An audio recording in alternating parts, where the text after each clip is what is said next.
Imagine a network of hydrophones drifting silently across the vast Pacific Ocean, their slender cables disappearing into the inky depths below while buoys gently float on the surface above. These instruments are tuned to pick up every whisper of sound in the underwater realm, from the haunting songs of migrating whales to the distant rattles of shifting tectonic plates. Yet, among all these known noises, one signal has puzzled scientists for decades. First recorded in 1991 by the National Oceanic and Atmospheric Administration's Pacific Marine Environmental Laboratory. This signal was not a sudden crack or a transient chirp, but a slow, deliberate ascent in frequency, a gentle crescendo that begins as a deep hum at around 10 Hz, gradually climbs over the course of several minutes to approximately 40 Hz, and then abruptly stops, only to reappear hours, days, or even weeks later in exactly the same rising pattern. Researchers quickly dubbed this phenomenon the upsweep, and within a short time, identical recordings appeared on hydrophones located hundreds of miles apart, confirming that it was not a local oddity, but a pervasive acoustic feature of the deep ocean. Unlike more infamous singular events, such as the explosive Bloop of 1997, or the fleeting Julia Pingech, of which thundered just once before vanishing into the archives, the upsweep is characterized by its remarkable persistence and consistency. Over the past 30 years, the same basic frequency sweep has been documented thousands of times, its spectral envelope so uniform that researchers have been able to train automated detection algorithms to recognize it almost instantly in massive acoustic datasets. When plotted on a spectrogram, the upsweep forms a smooth, diagonal line that rises like a staircase, each individual sweep lasting anywhere from 3 to 8 minutes, often occurring in clusters of 3 to 10 sweeps, separated by intervals ranging from 30 minutes to several days, and sometimes even again after months of silence. Geographically, the upsweep's strongest signals emanate from hotspots near deep-sea volcanic regions, the Pacific Plate boundary off Chile, the submarine mountain chains near New Zealand, and sporadic sites around the central South Pacific. Jaya. A smaller number of detections have also been logged in the Indian Ocean, but conspicuously none in the North Atlantic, Arctic, or enclosed seas such as the Mediterranean. This distribution suggests a source mechanism tied to geological and hydrographic processes specific to the Pacific Indian region. Yet the upsweep's long-term stability and global propagation through the Sofar Channelan underwater acoustical duct formed by interacting temperature and pressure gradients syndicate that it cannot be simply the echo of a single event. Instead, it seems to be a continuous chorus, carried thousands of kilometers with minimal loss. Scientists have proposed multiple hypotheses to explain this enigma, each illuminating part of the mystery but failing to capture the whole picture. One leading theory points to hydrothermal vent activity. Deep-sea vents spew superheated fluids into the frigid ocean water, generating pressure pulses that might produce low-frequency acoustic emissions. If these vent flows pulsate rhythmically, perhaps in response to magmatic pressure cycles deep beneath the seafloor, they could generate ascending sweeps as fluid flow rates increase, then abruptly decrease. However, known vent fields are relatively small and episodic, whereas the upsweep persists year-round and spans thousands of kilometers, making a single vent field an unlikely sole source. Another hypothesis involves submarine landslides, or turbidity currents, the slow, gravity-driven avalanches of sediments cascading down continental slopes. Such slides can produce broad, low-frequency rumbling, and if a series of landslides occurs in predictable intervals, driven by seasonal sediment build-up or tectonic triggers, it might yield the regular clusters of upsweep-like signals. Yet, the magnitude and pattern of landslide acoustics recorded in situ differ from the fine-grained staircase-like sweeps of the upsweep, and the randomness of slide timing contrasts sharply with the persistent predictability of the phenomenon. A more speculative idea suggests a biological chorus, vast aggregations of deep-sea creatures, perhaps giant squid, undiscovered cetaceans, or swarms of bioluminescent invertebrates could communicate using ultra-low frequencies as part of mating, navigation, or group coordination. Such calls might rise in pitch over time as individuals modulate their vocalizations. However, no known ocean species produces structured sounds at frequencies as low as 10 to 40 Hz, nor with the precise regularity and global range exhibited by the upsweep, making a purely biological origin difficult to sustain. Some researchers have proposed tectonic gas release along major fault lines. Pockets of gas trapped within sedimentary layers could escape through fissures, creating ascending pressure waves as the gas bubbles expand and accelerate upward. This mechanism could generate low-frequency sweeps, but again, the scale and consistency of the upsweep across multiple regions and decades would require an improbably uniform and synchronized global process. More recently, oceanographers have begun to consider a distributed or hybrid mechanism instead of a single source. The upsweep might arise from the collective contributions of many small, semi-regular processes including vent pulsations, tectonic tremors, and even minor biological inputs that together create a harmonic convergence through the SOFAR channel. In this view, the ocean itself becomes an instrument, its varied components playing in unison to produce the upsweep as a kind of planetary resonance.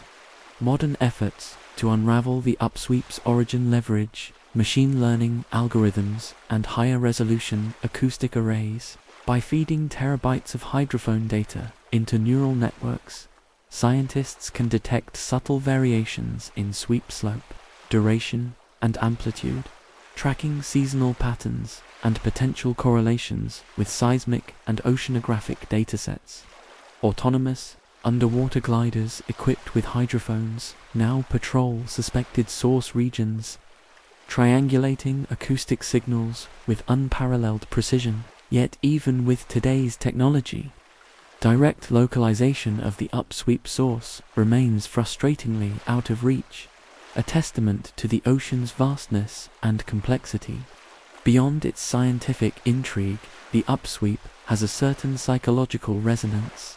Its slow, predictable ascent mirrors breathing exercises used in meditation and yoga, inhaling deeply for counts of 3 to 8.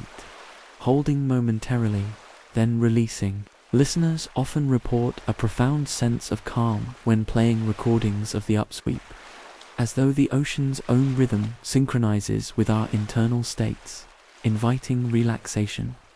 In a world filled with noise and distraction, the ocean's whisper becomes a tranquil guide, carrying us into deeper mental states and, for many, into restful sleep. Though its source remains unknown, the upsweep continues its patient song beneath the waves, reminder that our planet still harbors mysteries beyond our ken. Each rising tone carries the echoes of geological time, the pulse of unseen ecosystems, and perhaps a hidden language awaiting translation. As we tune in to this long-running chorus, we bear witness to the ocean's enduring capacity to surprise and inspire. Let the rising cadence carry you away from the wakeful mind, guiding you into the serene depths of your own inner sea. Imagine yourself standing on the deck of a solitary research vessel in the pre-dawn darkness, the air cool with mist and salt spray, when suddenly the sea ahead of you shifts from black to a gentle, unbroken glows. If the water itself has been suffused with liquid moonlight, rather than ordinary bioluminescent sparks. This is the Milky Sea phenomenon, one of the ocean's most elusive and breathtaking spectacles, first reliably described by a British seaman in the year 1823, who wrote of a broad expanse glowing like milk under the hull. It remained little more than a mariner's tale until the late 20th century, when satellite imagery and deliberate scientific expeditions finally captured it on film, sampled its waters, and even observed it from space. Unlike the fleeting flashes of common coastal dinoflagellates, the Milky Sea can span tens of thousands of square kilometers, glow steadily for days or even weeks, and emit a soft, creamy white luminance so uniform that it silhouettes entire ship lines and casts a diffused light upon low-hanging clouds overhead. Modern investigations trace most Milky Sea events to equatorial and western Indian Ocean waters, particularly off the coast of Somalia, though occasional sightings occur in the maritime continent and western Pacific. Using radiometers aboard meteorological platforms, oceanographers have detected the phenomenon's characteristic spectral signature at 490 nanometers. Consistent with bacterial luciferase emissions. Ground truth came in the year 1995 when a United States research vessel intercepted an active Milky Sea, collected water samples, and confirmed a bacterial density of Vibrio Harvey and Photobacterium phosphorium up to 1 million cells per milliliter, orders of magnitude higher than typical oceanic background levels. These bacteria produce light through a chemical reaction involving luciferin and oxygen, mediated by the enzyme luciferase. Yet the scale of the glow, often covering areas exceeding 16,000 square kilometers, defies simple plankton bloom models.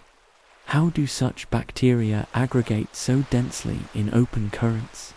What environmental triggers synchronize their luminescence across such vast expanses? Hypotheses abound.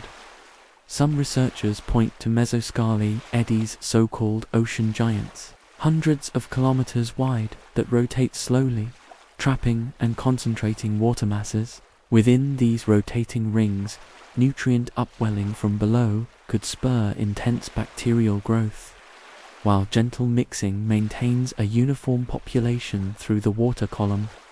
In such a cyclonic eddy, bacteria at multiple depths might coordinate light production once they reach a critical quorum, echoing the chemical signals that bacteria use to regulate group behaviors. Laboratory studies show that luminescent bacteria can detect one another via autoindexer molecules and activate glowing only when density thresholds are met, conserving energy otherwise. Other scientists propose a film model, a stable interface between two water layers, perhaps a warm surface lens atop cooler depths where bacteria accumulate along a thermocline and glow outward in a continuous sheet. Under calm conditions, this living film could drift with surface currents, maintaining its cohesion and uniform brightness. Shipboard acoustic profilers have recorded weak backscatter from micronectontiny fish and crustacean skimming just below the luminescent layer, suggesting that the glowing bacteria might attract grazers and form a unique food web anomaly. Yet another line of inquiry examines bacterial metabolism under oxygen, high nutrient conditions. Dissolved oxygen sensors deployed in glowing regions detect slight minima, perhaps indicating that intense bioluminescence consumes availing oxygen faster than diffusion replenishes it. This paradox-persistent glow amid limited respiratory substrate could imply that bacteria regulate light output in pulses, balancing energy production and oxygen availability, though satellite and vessel observations often report unbroken luminosity for days. Seasonality also plays a role. Milky Sea events peak from July through December, aligning roughly with monsoonal transitions in the Indian Ocean. Changes in surface winds, precipitation, and freshwater runoff alter stratification and nutrient profiles, possibly creating optimal conditions for bacterial bloom formation.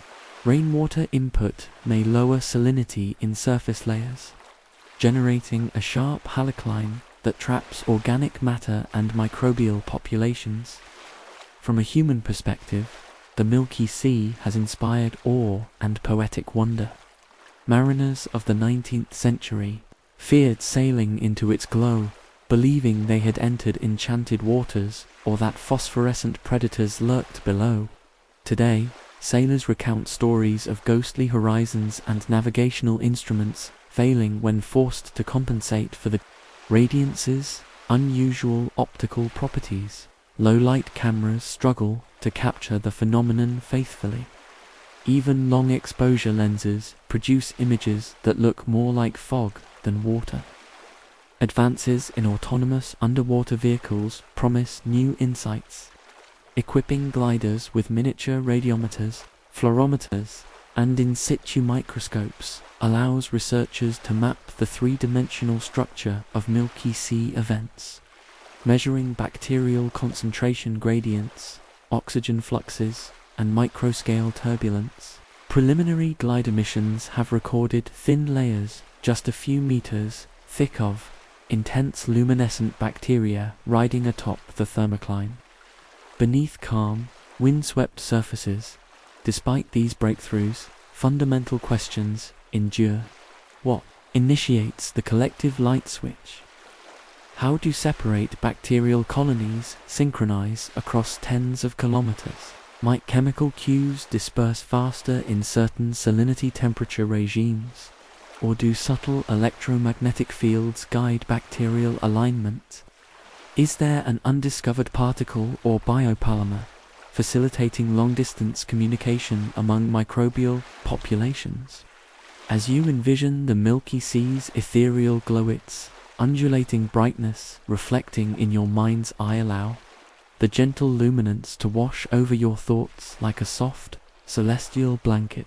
Feel tension melt away as you drift through that phosphorescent expanse, where the glowing water guides you toward deeper relaxation. In the silent symphony of bacterial light, find a harmonious rhythm that soothes your mind and carries you into restful slumber, held by the ocean's timeless glow.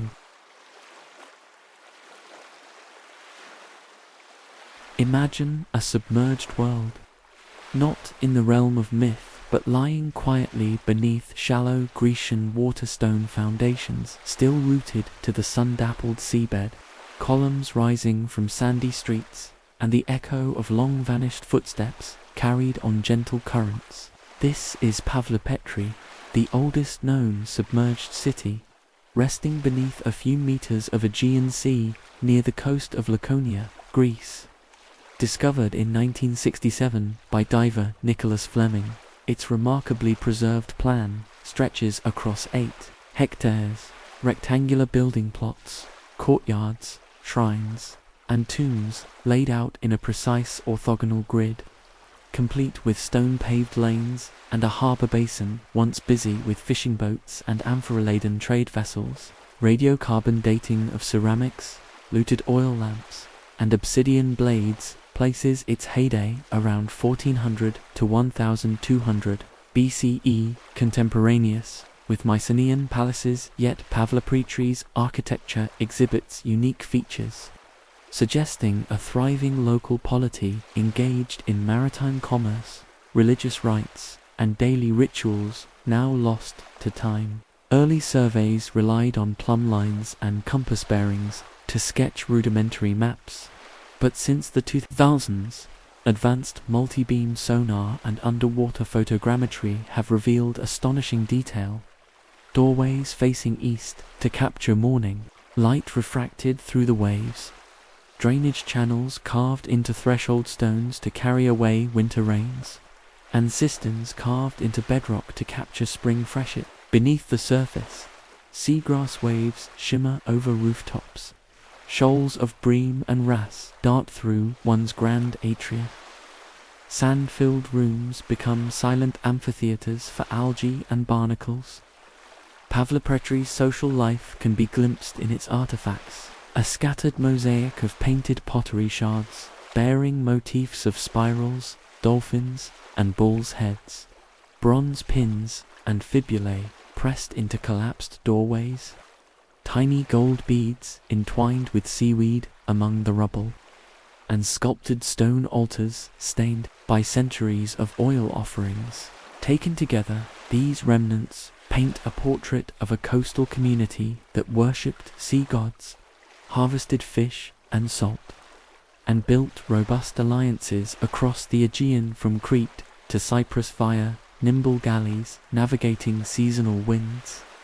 Geologists trace Pavlopetri's submergence to a series of earthquakes and slow tectonic subsidence along the Hellenic arc, compounded by gradual sea level rise during the late Bronze Age. What once stood above water market stalls, shaded by cedar beams, domestic shrines bright with painted stucco, and communal courtyards echoing with children's laughter now lies in tranquil repose. A time capsule protected by the sea's silty blanket. Study of core samples reveals successive layers of sediment deposited by storm surges and tsunami backwash, preserving snapshots of seismic events alongside pollen grains that chronicle agricultural practices and climate fluctuations. Archaeologists have mapped Pavlopetri's street network with such precision that they can identify narrow alleys likely used by women and children to fetch water from stone fountains, and broader thoroughfares where traders conducted business in amphora exchanges. One square in particular, ringed by column bases, may have served as a civic gathering place or a ritual precinct dedicated to Poseidon, given its proximity to the harbour and the discovery of bronze tridents and miniature anchors underwater. Excavations in 24 uncovered a clay tablet inscribed with linear bee-like symbols, hinting at possible administrative functions, storage accounts, tribute lists, or maritime decrees, though the faded markings resist definitive translation. Today, Pavlopetri stands as both archaeological marvel and maritime muse, its sunken stones illuminated by sport divers' lights, its geometry revealed in drone-captured bathymetric maps, and its story retold in museum dioramas that juxtapose ceramic shards with live video of the seabed. Conservationists weigh the impact of anchoring tourist boats against the benefits of public awareness, while marine biologists study how the city's stones foster coral recruitment and fish nursery habitats, an unintended ecological boon enabling ancient foundations to nourish new life. As you envision Pavlopetri's silent streets awash in cool blue light, imagine the slow dance of seagrasses overhead, the shimmer of small fish darting through fractured doorways, and the echoes of Bronze Age voices carried on the gentle swell. Allow the image of this submerged metropolis its perfect grid preserved beneath the waves to guide your mind into restful peace, where time itself seems to pause in the rhythmic pulse of ocean tides. Picture the vast inky expanse of the North Atlantic in the spring of 1968, when the sleek, nuclear-powered attack submarine USS Scorpion slipped beneath the waves on what was supposed to be a routine transit back to her home port in Norfolk, Virginia. Though her hull was built to withstand the crushing pressure of the deep, she carried within her compartments over 100 sailors whose lives depended on flawless mechanical systems, watertight seals, and the steely discipline of naval protocol. On the evening of May 22nd, she radioed a brief routine check-in, reporting steady speed and course along the western flank of the Mid-Atlantic Ridge, an area known for its rugged undersea canyons and volcanic outcroppings. Hours later, she vanished without a distress call or hint of mechanical failure. What followed was an unprecedented search effort. American and Portuguese surface vessels, patrolling planes, and sonar-equipped helicopters scoured thousands of square nautical miles, dragging magnetic anomaly detectors to seek the submarine's signature, while deep-diving bathyscapes and early remotely operated vehicles braved near-freezing currents to peer into the abyss. After weeks of fruitless effort, the wreckage was finally located at a depth of approximately 1,600 meters on an otherwise featureless abyssal plain.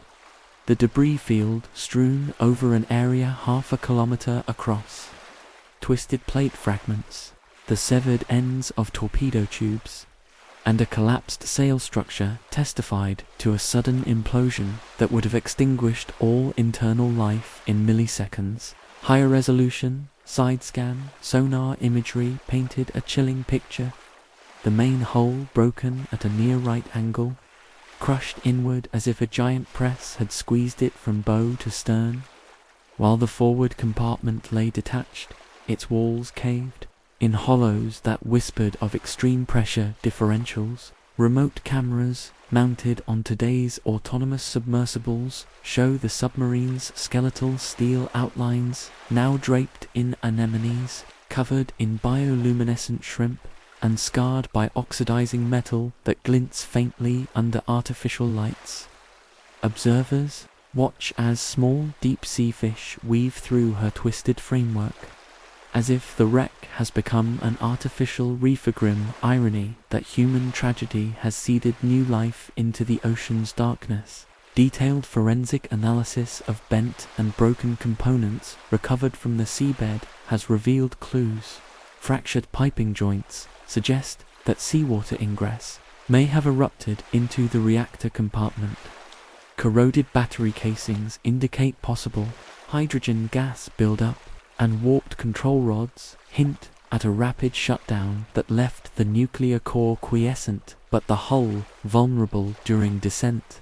Yet no single failure mode can fully account for the submarine's catastrophic fate without also explaining why no emergency protocols were triggered, why no buoyant life rafts or escape pods were released, and why no distress signal reached Surface Unit 7. A distorted Mayday transmission would have cut through background noise. Microseismic records from seafloor observatories captured a faint tremor mere seconds before acoustic monitors picked up a brief, muted implosion signature 1 that lacked the high-frequency spikes normally associated with hull collapse, suggesting that some part of the structure may have failed gradually, belying the instantaneous chaos survivors on board surely faced. Official Navy inquiries, unsealed decades later, concluded that an uncontrolled flooding event, perhaps initiated by a loose torpedo hatch or a fractured seawater valve, led to an abrupt loss of buoyancy. The submarine then descended past crush depth, where her hull began crumpling, starting from the aft sections forward. But even these conclusions left many questions unanswered. The acoustic data did not align perfectly with model simulations. The fracture patterns on recovered plates displayed unusual deformation angles, and the welded seams in the torpedo room, normally the strongest part of the pressure hull, showed no signs of primary failure. These anomalies fueled whispered theories of clandestine weapons tests, involving new torpedo designs or secret electronic warfare experiments gone awry, and of international skullduggery in the height of Cold War espionage. Yet no credible evidence has ever emerged to substantiate sabotage or collision scenarios. Instead, the Scorpion's disappearance has remained enshrined in naval lore as a stark reminder that beneath every sonar ping and mechanical gauge, the ocean's depths obey a different logic, one that does not bend to human engineering. Over the decades, oceanographers and naval historians have returned to the Scorpion site with ever more sophisticated tools. Synthetic aperture sonar has mapped the debris to centimeter precision, Remotely operated vehicles have drilled core samples from settled sediment around the wreck to study long-term corrosion processes. Chemical sensors have measured trace metal dispersal to assess environmental impacts, and acoustic arrays have monitored the so-called ghost pings, the faint echoing snaps of metal fragments slowly shifting in the currents, as though the submarine itself continues to speak in the language of sound. These soft, intermittent echoes have become known as the Scorpion's final signature, a mournful coda that reminds us of the vessel's last moments and the unresolved questions that still pulse through naval archives. Educational exhibits now display recovered artifacts: an enamel coffee cup melted against a bulkhead, a stainless steel flask bearing the captain's nameplate, a gold ring engraved with a high school sweetheart's initials, small tokens of individual lives lost to the sea, personal artifacts that humanize the statistics of loss. Meanwhile, improved submarine design and safety protocols have incorporated lessons learned from the Scorpion's fate: redundant flood detection systems, automated buoyancy restoration modules, acoustic emergency networks, and revised emergency ballast vent sequences intended to buy precious seconds in the event of catastrophic hull breaches. Yet technology advances cannot erase the memory of those final silent hours when the Scorpion slipped beneath the waves without a whisper. For deep-sea voyagers and toe-dippers alike, the story of USS Scorpion remains a powerful cautionary tale that even our most advanced vessels, staffed by the finest crews and built with the strictest standards, remain at the mercy of natural forces that we can neither fully predict nor entirely control. Each time a modern submarine glides beneath the polar ice, braces against unseen under-ice keels, or slips into a volcanic valley where new hydrothermal vents hiss in the dark, the memory of Scorpion's lost signature lingers, a hum in the background of sonar consoles, a question in every mission briefing, a silent tribute to those who ventured too far and paid the ultimate price. In the hush of the deep, where pressure becomes a tangible weight and darkness an all-encompassing cloak, the ocean watches and listens, holding its secrets in currents and rock, in silent wrecks and ghostly echoes, reminding us that we are always explorers on the edge of an abyss that demands our respect. Imagine the ocean floor as a vast, dimly lit archive of human endeavor, where layers of sand and silt conceal the silent remains of thousands upon thousands of vessels lost to time. In this hidden realm, ranging from the sunlit shallows to the inky abyssalized shipwrecks whose identities have slipped beyond the reach of history, some are wooden merchantmen, their timbers encrusted with cold water corals and anemones. Others are steel-hulled warships, sliced in two by torpedoes or bent inward by catastrophic hull failures.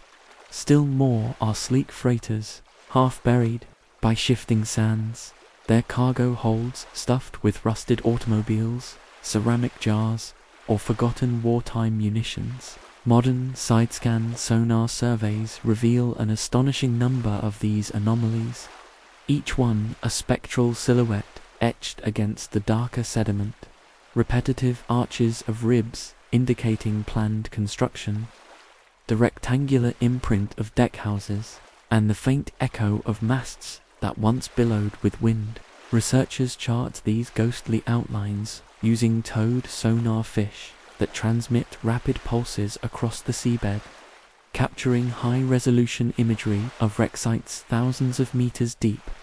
When a promising target emerges, a crisp, coherent outline distinct from natural rock formations, archaeologists dispatch remotely operated vehicles equipped with ultra-high-definition cameras, robotic manipulators, and laser scanners, hovering mere meters above the wreck. These vehicles cast cold LED light onto barnacle-clad surfaces, revealing hatch covers stamped with serial numbers, propeller blades etched with manufacturer insignia, and deck fittings corroded but still legible. Water sampling nozzles collect trapped silt for microbiological analysis, while core probes extract sediment columns that record centuries of depositional history. Each artifact, each water sample, becomes a clue in the grand puzzle of maritime archaeology. Yet identification often proves elusive. Historical shipping records, logbooks, and lighthouse registries sometimes list vessels lost in certain regions, but the deep sea has its own geography.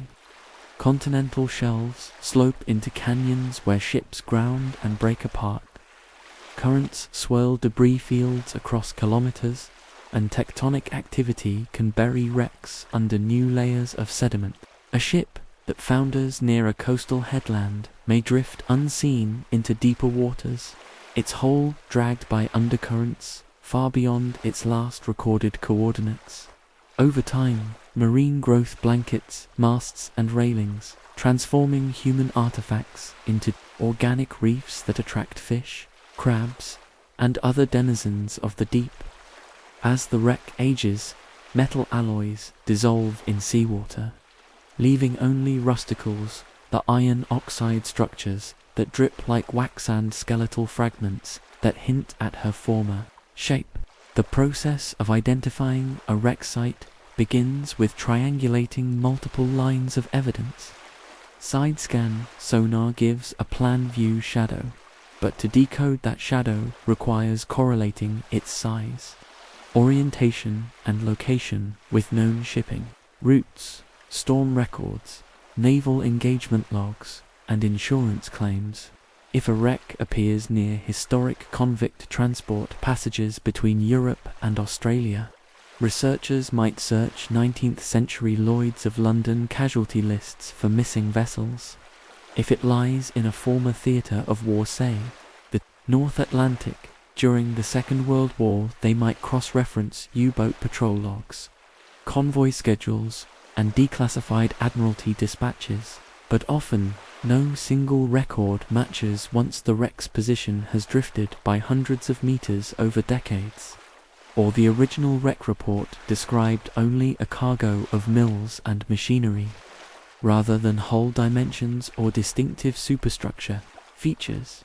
Consider a wreck discovered in the southern reaches of the Chesapeake Bay, mapped by sonar as a rectangular deckhouse measuring 40 meters long, beveling at one end into a raised forecastle.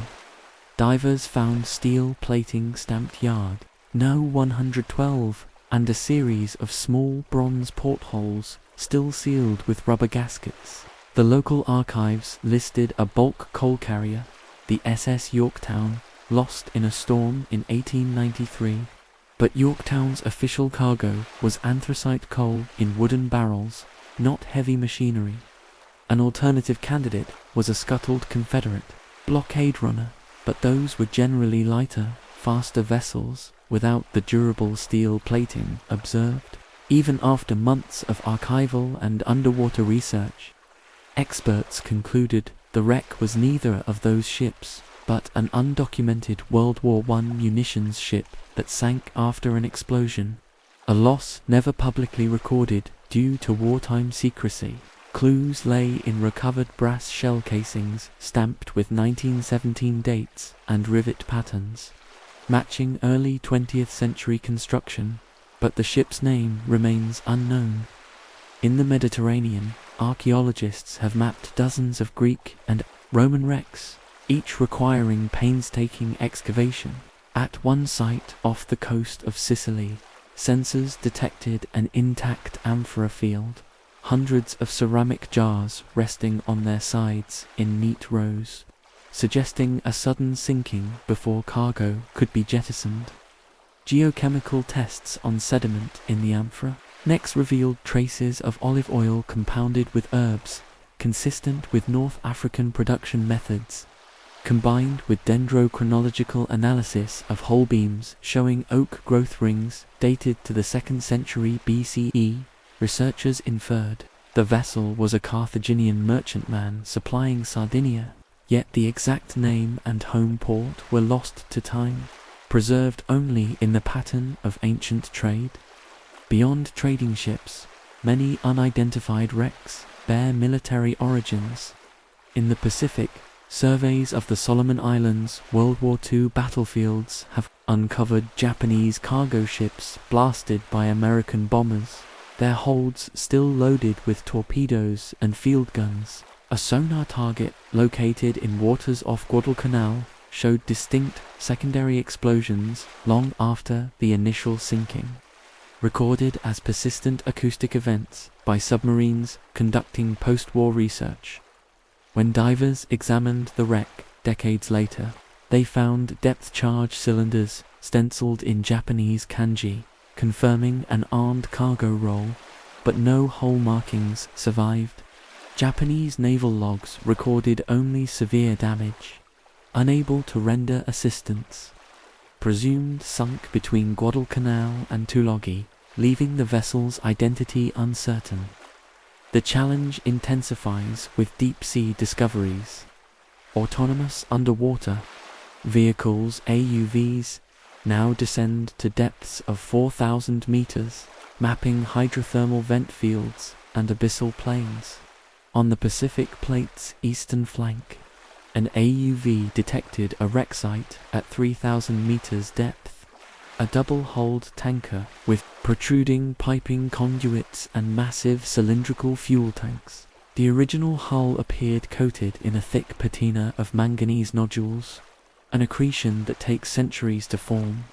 Chemical analysis of nodule layers suggested growth rates of less than 1 millimeter per year, indicating the wreck had lain undisturbed for at least 8 centuries. The tanker's size and design resembled early steam-powered ships of the 10th century, but no shipbuilding records suggested oil tankers from that era existed. Some theorized the find represented a previously unknown medieval vessel transporting vegetable oils or aromatic resins, its steel plating a much later repair. But skeptics note that medieval ships used wooden hulls. The presence of steel indicates 19th or early 20th century refitting, or perhaps an unknown industrial era prototype tested at sea and lost to obscurity.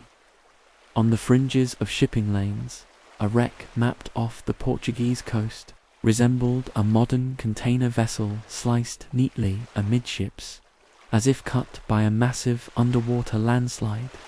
The portholes were square, reinforced with steel frames. The deck cranes lay toppled but intact, and cargo containers clustered in neat stacks, their identification codes still legible. Divers recovered a twisted shipping manifest listing manufactured goods destined for colonial trade routes in West Africa, textiles, machinery parts, even refrigerated meat, but the manifest was unsigned. Portuguese archives yielded mention of a lost merchant liner overdue in December 1952. Yet that vessel's name differed by one letter, likely a transcription error. Even decades later, local dive clubs refer to the site simply as the Phantom Liner, accepting ambiguity as part of its mystique. Perhaps most haunting are cruiser-sized wrecks discovered at abyssal depths with no known counterpart in registries. Locomotive decks, gun turrets, superstructure, spire structures suggesting military cruisers that never officially existed. During the Cold War, both NATO and Warsaw Pact navies conducted covert operations under strict secrecy. Classified records hint at experimental submarine hunting warships equipped with novel sonar arrays, their very existence denied until decades after sinking during clandestine exercises. Researchers cross-referenced declassified intelligence reports and found mention of an X-class patrol cruiser lost in a hurricane in 1964, but no builder's plate or hull number survived the depths. The wreck's remains, now serve as a grim testament to the secret naval strategies of a bygone era. The very act of identification can alter a wreck site's status. Once named, a wreck becomes protected cultural heritage under UNESCO conventions or national antiquities laws, restricting further exploration and salvage. Many unnamed wrecks, nonetheless, yield artifacts that find their way into private collections or online marketplaces. Bronze cannons, sold at auction as mysterious gunboat relics. Navigational compasses, turned into decorative pieces, and timbers repurposed into furniture without any provenance. International efforts to curb illicit salvage, such as the UNESCO Convention on the Protection of the Underwater Cultural Heritage, aim to preserve wrecks in situ, guarding against destructive trawling, unregulated diving, and treasure hunting. Conservation divers now place protective cages over fragile sites, deploy acoustic beacons to warn passing vessels, and collaborate with local fishermen to tag and report new discoveries before they are disturbed.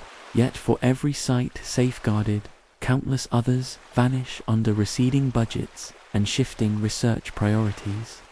Deep ocean expeditions cost millions of dollars and require specialized ice-class ships or nuclear-powered research submarines. As the era of large-scale salvage declines, citizen science initiatives, crowdsourcing wreck detections from recreational sonar operators and dive enthusiasts have grown, offering hope that more unidentified wrecks will at least be documented, if not fully excavated. Digital platforms enable divers to upload geotagged sonar images and underwater photographs, building an open-access wreck registry that helps scholars prioritize future research. Unidentified shipwrecks thus remain one of the ocean's most poignant mysteries. Each one embodies a story interrupted, a merchant's cargo never delivered, a family's letters lost in a storm, sailors who vanished without farewell. In their silent repose on the seabed, these wrecks guard secrets of commerce, conflict, exploration, and migration. As you visualize their sunken decks and cargo holds, let the slow currents and drifting sands carry your thoughts into quiet reflection. The ocean, with all its hidden wrecks, invites us to ponder impermanence and resilience, to remember that beneath every sonar ping lies a human tale waiting to be heard.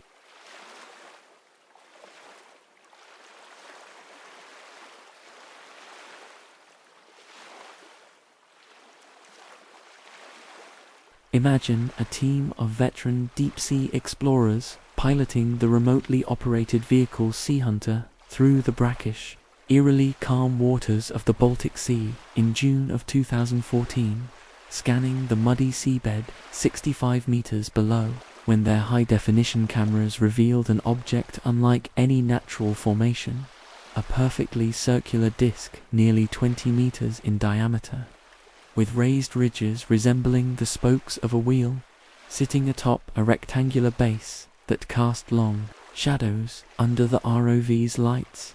Dubbed the Baltic Sea Anomaly, this feature lay off Estonia's coast, discovered almost by accident during a survey for World War II shipwrecks. Initial side-scan sonar images depicted a seamlessly smooth outline against surrounding glacial deposit snow, telltale broken boulders, or sediment flows, but a man-made aura suggested something more mysterious than mere rock. As the ROV edged closer, its lights illuminated textures seemingly carved rather than eroded, angular surface facets, groove-like indentations radiating from a central hub, and a stair-like structure leading from the base up onto the disk's flat top. Geologists speculated that this could be a glacial erratica, massive boulder smoothed by ice sheets and dropped by retreating glaciers, but such rocks typically lack geometric perfection. Instead, The anomaly's precise circularity, a mere half meter over 20 meters, hinted at deliberate construction or an extraordinary natural process. Divers noted that the object's material appeared harder than the surrounding limestone. Yet, spectrographic analysis of sediment samples showed no chemical signature markedly different from local bedrock. Marine archaeologists considered sunken Neolithic structures, pointing to regional legends of lost temples and submerged landmasses once above the shallow Baltic waters 15,000 years ago. Could this be the remnants of an ancient ring fort or ceremonial platform, scoured by post-glacial sea level rise? Radiocarbon dating of organic sediments trapped in crevices indicated that the last major disturbance occurred around 10,000 BC, roughly, when melting glaciers flooded the Baltic basin lining loosely with mythic timelines. Yet no comparable terrestrial ruins exist on shore, and the anomaly's basalt-like hardness suggests it is not sandstone or limestone, but perhaps an igneous intrusion. Thrust through glacial deposits, an isolated volcanic event unknown in the region's geologic record. Oceanographers then tested for biological colonization patterns in many glacial erratic sites, encrusting organisms, barnacles, bryozoans, and mussels blanket exposed surfaces. However, the anomaly's fauna assemblage was sparse. Patches of brittle star and millimeter-scale tube worms congregated only in shallow basins around the base, while the disk's upper surface remained notably biofilm-free, as if protected from larval settlement by some chemical or physical barrier. Water chemistry probes detected slightly elevated methane concentrations in the water column directly above the structure, levels akin to hydrocarbon seeps, elsewhere prompting speculation of ongoing microbial processes beneath the anomaly, perhaps trapped pockets of organic matter decaying under high pressure. To better understand the shape, researchers conducted detailed 3D photogrammetry using a grid of laser lines projected across the disk. The resulting point cloud model revealed concentric terraces, a central pillar with chamfered edges, and a network of faint straight channels leading inward from the base, features evocative of an engineered landing pad or monolith. Acoustic sub-bottom profilers scanned layers beneath the anomaly, revealing a buried pedestal fashioned from denser sediment, as if the object had been erected atop a carefully leveled foundation. Seismic reflection data suggested that underlying strata had been altered, their bedding planes warped radially, hinting at mechanical loading rather than passive ice scouring. The Baltic Sea anomaly ignited sensational headlines: UFO landing sites, Atlantean outposts, and secret Nazi superweapons hidden at war's end. Conspiracy theorists claimed that the Third Reich or Cold War superpowers might have deployed experimental vessels or buried prototypes in the deep. Yet declassified naval archives contain no record of such Cold War installations, and sonar sweeps of adjacent wrecks failed to detect any supporting infrastructure like pipes or cables. Undersea cables and pipelines avoided the site, implying it was not charted as a navigational hazard. Geologists from Stockholm University proposed an alternate natural formation, a flapjack of glacial rubble, where differential erosion, ice push, and meltwater channels combined to carve a near-perfect circle in fractured diabase. Computer simulations of ice sheet movement over the Baltic Basin demonstrated that basal ice motion can create circular pluck features in bedrock, though none as large or precise as the anomaly. Such models suggested that periodic freezing and thawing under thick ice layers might exploit jointing patterns to sculpt symmetric forms, but reproducing the anomaly's sharp edges and terraced steps proved mathematically untenable without invoking extraordinary conditions. In 2015, A multidisciplinary expedition returned with professional deep divers and marine geophysicists. Using a manned submersible, they collected core samples from interior basins and took remote, spectroscopic readings of surface minerals. The cores revealed homogeneous silt deposits atop the structure, indicating that it lay undisturbed for at least 6,000 years, while mineral analysis detected traces of iron-rich quartz, veining possibly hydrothermal in origin, raising the specter of a previously undocumented vent system that might have exuded silica-rich fluids onto a glacial relic. Yet no heat, flux, or venting gas bubbles were observed, and water temperatures at the anomaly's surface matched ambient deep Baltic levels.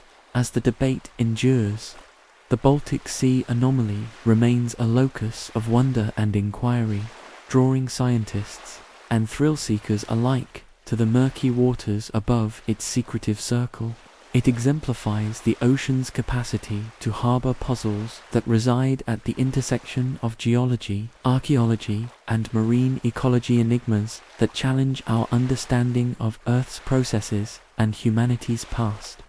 In its silent vigil beneath the waves, the anomaly invites us to imagine lost worlds, consider the forces that shape our planet, and marvel at the enduring mysteries that lie hidden beneath the surface. Imagine the relentless Arctic wind biting through layers of wool and oilskin, carrying with it the briny scent of pack ice as you peer over the rail of your cutter into the half-light polar dusk.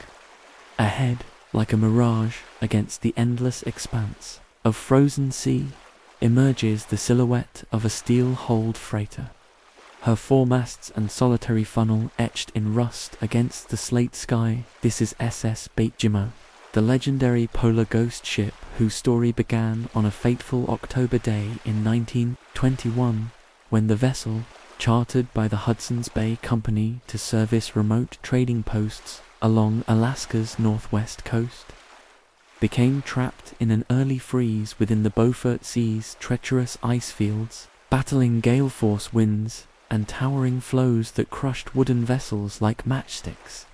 Her captain and crew held fast in the wheelhouse as ice froze around her hull with a cacophony of splintering timbers, until finally orders came to abandon ship and trek across the frozen expanse to the settlement at Barrow in dogsled relief parties, leaving the Bechhild behemoth to the elements. Yet, when a rescue party returned a week later, Bechimo lay unmoved, her massive steel plates intact, pumps still humming, and no sign of human presence. Towed briefly toward open water, she broke free of her moorings, slipping back into the drifting ice floes, where she would vanish into the polar night. Thus began an odyssey of sightings, searches, and whispered tales that stretched over 48 years, cementing Bechimo's place in maritime lore as the ship that would not die. Over the ensuing decades, Inuit hunters and trappers traversing the vast, unbroken darkness of the Arctic winter encountered Bechimo, drifting alone among ridges of blue-white pressure ice, her decks slick with frost and her superstructure encrusted with layers of pancake ice. Some witnessed her grounded on shallow shoals at slack tide, masts casting long, skeletal shadows under the glow of the aurora borealis. Others met her crewless, her wheelhouse windows dark but for the flicker of lantern light reflected in the paned glass, conjuring the eerie illusion of a living vessel awaiting orders that would never come. Word of these ghostly encounters spread among traders and naval officers alike, prompting salvage operations that all ended in frustration. Grappling hooks slid off her armored hull as if repelled by magnets. Icebreaker escorts strained against pack floes to reach her, only to find, upon approach, that Bechimo had slipped away once again, her iron plates groaning in protest as she drifted free. In 1926, an expedition led by the schooner SS Nuganak located Bachimo bound within a 5-kilometer radius of her original position, but by the time tugboats arrived, she had broken loose, outrunning the smaller vessels in a spectacular display of polar ghost dance escape. Photographs taken by the Nuganex crew show the freighter's name still visible on her bow, though the paint was peeling and barnacles clung in thick colonies to her waterline plating, their fleshy tendrils swaying in the sluggish currents. Scientific interest in Bachimo peaked in the mid-20th century when the United States Coast Guard launched Operation North Star, dispatching the icebreaker USS Burton Island to chart the drifting wreck's path. Equipped with reconnaissance aircraft and advanced magnetometers, the crew plotted her trajectory over successive summer seasons, noting that she followed a slow, looping course dictated by prevailing currents and shifting ice ridges. Archival logs describe pings detected by hull-mounted sonar as Burton Island passed within 2 nautical miles of Bachimo's last known coordinates brief. Echoic murmurs betraying the presence of large metal structures beneath the keel, which directed divers and deck parties to precise search areas. Yet each time the ghost ship was nearly within reach, a sudden wind shift would break the ice pack and deposit her yards and booms inches away from the checking cables, leaving salvage ships aground in rubble of upthrust ice. The Coast Guard's final report concluded that Bachimo's steel construction, uncommon in contemporaneous Arctic freighters, afforded unusual buoyancy and resilience, enabling her to withstand repeated freeze-thaw cycles that would have crushed ordinary wooden hulls. ETHNOGRAPHERS, living among the inappued recorded oral histories in which Bachimo became more than a drifting wreck. She was a shape-shifting omen. Hunters claimed the iron leviathan would appear glowing at dawn, lit from within by phosphorescent algal blooms adhered to her submerged hull, while elders told tales of hearing the creak of her rigging echoing through the floes like whale song, luring men toward the ice edge. In some versions, the ship would vanish only to reappear where a hunter's father or grandfather had lost life in a seal hunting accident. An uncanny convergence that gave rise to local superstitions about restless spirits bound to her decks. Missionaries and traders documented these accounts with fascination, comparing them to European ghost ship legends of the Flying Dutchman. Yet Bachimo's story stood apart. Here was a vessel neither damned nor forgotten, but endlessly adrift, caught between the frozen sea and soaring sky, immune to salvage and rumor. Modern researchers have revisited the wreck with autonomous underwater vehicles capable of operating at depths to which conventional dive teams cannot descend. In summer 2004, a Canadian research team deployed the submersible Pantera, which captured ultra-high-definition images of Bachimo's lower hull beneath the turbulent brine layer where warmer Pacific waters meet colder Arctic currents. Video footage reveals her steel plating corroded in pale orange hues, rivet seams flecked with pitting that testified to near millennia of electrochemical erosion, and propeller shafts now encrusted with barnacles and cold water corals. Laser scanning allowed scientists to create 3-dimensional models, whose precise measurements confirmed midship frame spacing consistent with yard number 1847 at the Fairfield Shipbuilding Yard in Glasgow, aligning with documented build records for Bachimo's original hull.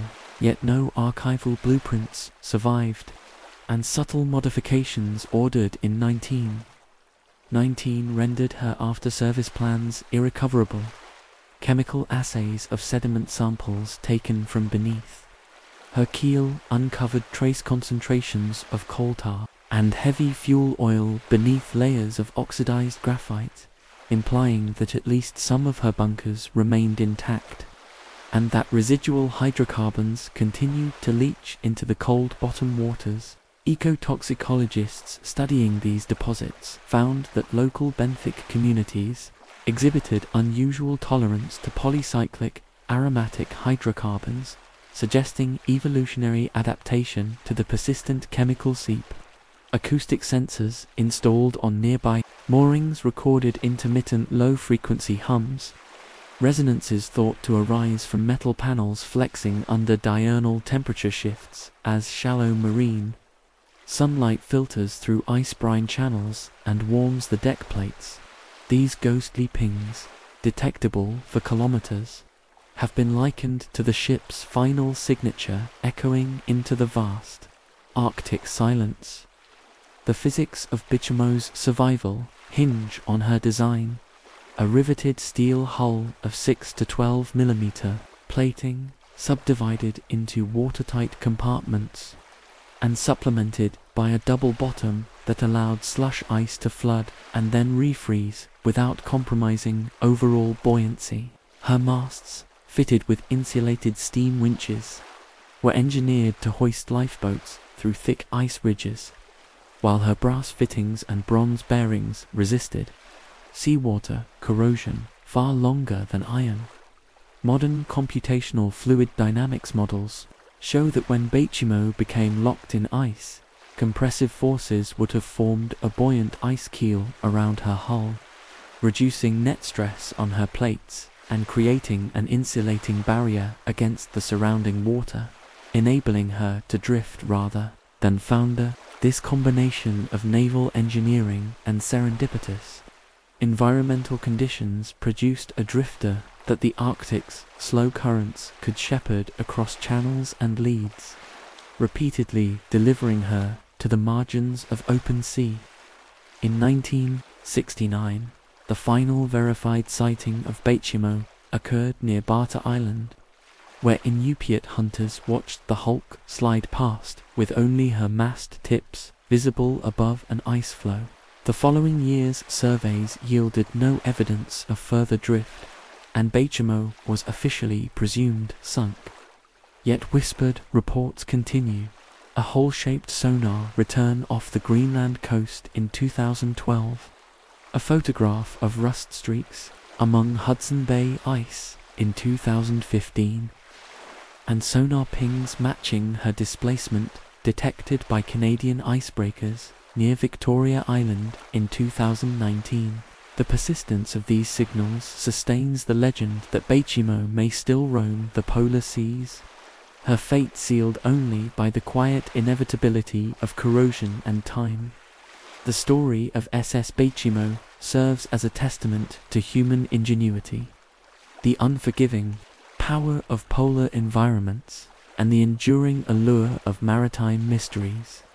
When you close your eyes and recall the image of her solitary hull drifting beneath a veil of polar mist, let the thought guide you into reflection on our humble place within Earth's vast cryosphere and on the fragile boundary between mastery and vulnerability that defines every voyage into extreme realms.